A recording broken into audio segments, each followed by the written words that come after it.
বিরোধীদের নির্বাচন কমিশন ঘেরাও অভিযানকে কেন্দ্র করে উত্তাল দিল্লি। পরিস্থিতি উত্তপ্ত হতে দিল্লি পুলিশের তরফে গ্রেফতার করে বাসে তোলা হয় রাহুল গান্ধী, প্রিয়াঙ্কা গান্ধী সহ 100-রও বেশি বিরোধী সাংসদকে। বাসে তুমুল ধস্তাধস্তিতে অসুস্থ হয়ে পড়লেন তৃণমূল সাংসদ মহুয়া মৈত্র ও মিতালি বাগ। ভোটার তালিকায় বিশেষ নিবিড় সংশোধনের নামে ভোট চুরির প্রতিবাদে উত্তাল দিল্লি। সোমবার সকালে সংসদ ভবন থেকে প্রতিবাদী পদযাত্রা শুরু করেন বিরোধী সাংসদেরা। লক্ষ্য নির্বাচন কমিশনের অফিস ঘেরাও।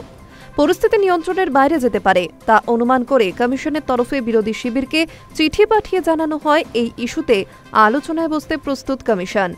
এদিকে বিরোধী সাংসদদের এই মিছিলের অনুমতিও দেওয়া হয়নি দিল্লি পুলিশের তরফে। এই অবস্থায় সংসদ ভবন থেকে মিছিল বের হয়। তৃণমূল সাংসদদের হাতে ছিল বাংলায় লেখা ব্যানার। মিছিল এগোতেই ব্যারিকেড দিয়ে মিছিল আটকায় পুলিশ। পাল্টা ব্যারিকেড ভাঙার চেষ্টা করেন সাংসদেরা। পুলিশে বাধা পেয়ে রাস্তাতেই বসে পড়তে দেখা যায় সাংসদদের। ছিলেন লোকসভার বিরোধী দলনেতা রাহুল গান্ধী, কংগ্রেস সাংসদ প্রিয়াঙ্কা গান্ধীও। অন্যদিকে শাড়ি পরে ব্যারিকেডের উপর চড়েন মহুয়া, সুস্মিতা সহ তৃণমূলের একাধিক সাংসদেরা।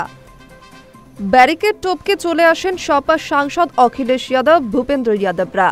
তাদের কোনো মতে ঠেকিয়ে ব্যারিকেডের ওপারে পাঠানোর চেষ্টা হয়। দীর্ঘক্ষণ বিক্ষোভ কর্মসূচি চলার পর দিল্লি পুলিশের তরফে গ্রেফতার করা হয় রাহুল গান্ধী সহ বহু সাংসদকে।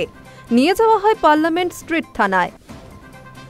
অন্যদিকে গ্রেফতার হয়ে বাসে ওঠার পরই অসুস্থ হয়ে পড়েছিলেন তৃণমূল সাংসদ মহুয়া মৈত্র। ধস্তাধস্তিতে জ্ঞান হারান তিনি।